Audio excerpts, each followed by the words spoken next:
Hi, this is Stevie. This is a follow-up to the video that I posted a few days ago of my poinsettias in the little radio flyer wagon. And I had a lot of white space at the top of the painting, and I wanted to fill that space. So I thought I could add some lettering to this and make it a nice little Christmas greeting. So here I had placed some tracing paper over the painting and just taped it down. And there I'm just marking where I would like the lettering to go. I drew that arc in pencil, and then I'm going to fit my lettering in that space. So here I'm measuring. I wanted to make sure I knew where the center of that was, just to keep everything straight on the page. So I'm just marking the width of that wagon and the lettering, and then finding the center of it. I don't know that I'll really use it, but it's just a handy reference to have. And the next thing I'm going to do is figure out the words Merry Christmas and how I would place those in that space. So here I laid over another piece of tracing paper so I could practice it. There I'm counting the number of letters in Merry Christmas. So Christmas has more letters, so I need to have more space for that. And notice how I was spacing out those letters. I'm just using block lettering. And the reason I space them far apart is you can see now that I'm going around making fat block letters for this. And that's just a pretty basic lettering style, but it's a nice one, and it'll look really good with what I'm going to do. And I didn't worry too much about letters hitting each other because, as you can see, when they bump up against each other, I just kind of tuck them in. And that looks really nice when it's all finished. So there I've got it laid out just in pencil so far. And then I wanted to add some little sprigs of holly. And so I'm just doing a very basic holly shape with a few little berries on each side of that lettering. So just getting those in. So that's my design for the lettering. And now I can go back and start working on the actual paper. So before I do that, I lay over my tracing paper, and again, just make sure the placement is correct. And I'm just making two little pencil marks on either end to show where the beginning and the end is. And then I just make my arc. And this doesn't have to be perfect by any means. In fact, I think it looks really nice, much nicer and more natural if it's not so perfect, so it doesn't look like it's been typeset. So there, I'm going to use that as a guide. That's why I'm folding that tracing paper over. So I'll just use that as a guide to make sure I can fit all those letters in that space. Again, spacing out those letters so that I can make block letters out of them later. And this is just an easier way to do the block letters than to try and do it all at one time. And I really like when they're kind of scrunched together and you bump them up against each other. Looks really good. So you can see what I'm doing there. And notice my lowercase e. I learned this trick from a really good lettering artist named Lindsay Waltman Ostrom. And Lindsay has a great YouTube channel as well as a good site on Facebook. If you want to learn whimsical lettering, Lindsay is really an expert at it. And although I studied calligraphy for many years, formal calligraphy, she just really has a knack for doing really cute lettering. So I encourage you to look at her site.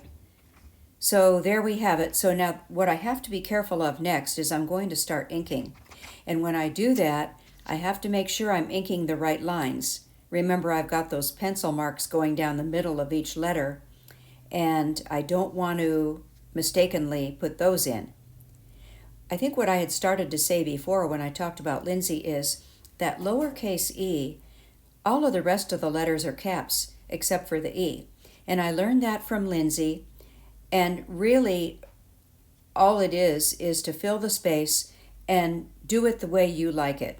I don't really like to make capital E's. I don't think they look that good.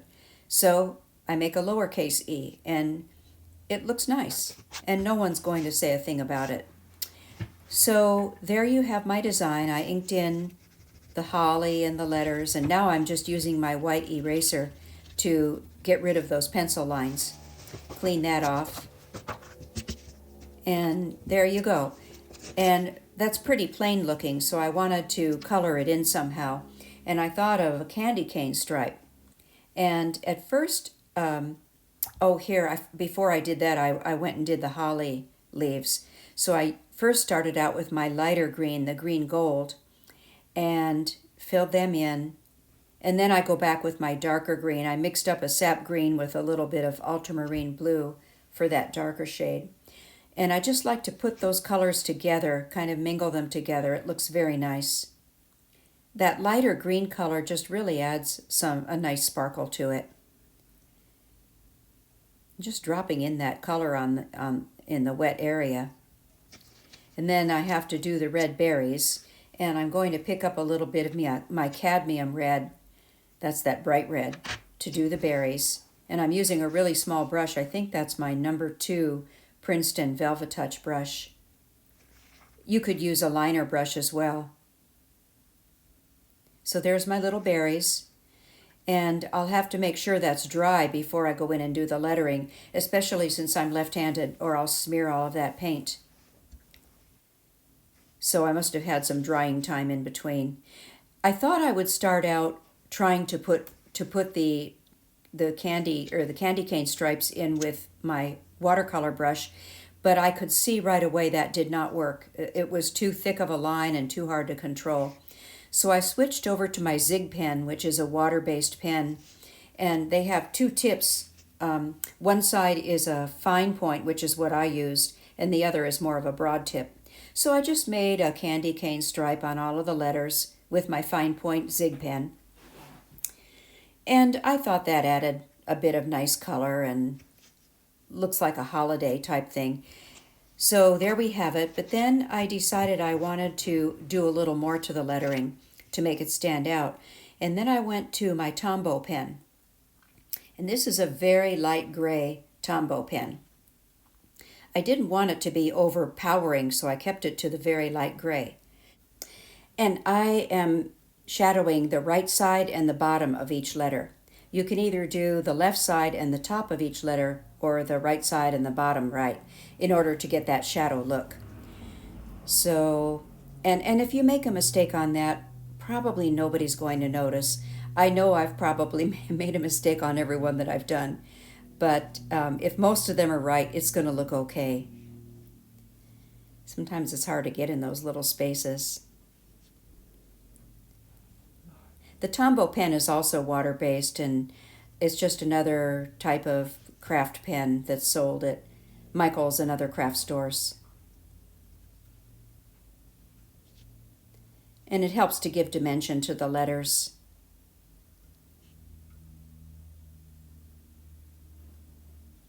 There we go.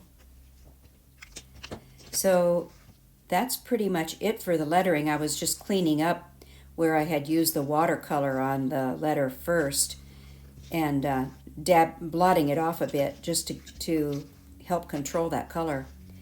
You don't have to worry about that when you use the Zig pen. Unless you get water on it, then that's a problem. So now I just decided to go back in and add a little bit more color on the poinsettias, and I picked out a few leaves here and there and added darker color to them like they're in shadow. And then I thought of maybe adding a little bit of sparkle with my starry night paints, or starry, whatever they're called. And I had bought these a long time ago on Amazon, but Michael's now sells these. I was in the store yesterday, and they have the gold ones as well as some different colors, like a pearlized color. So anyway, I'm just using my gold starry paint to beef up those centers a little bit, and I put it on the red berries. I just thought they needed a little more sparkle. So that's it. There's my finished little Merry Christmas piece. If you like this, please give it a thumbs up, and thanks so much for watching.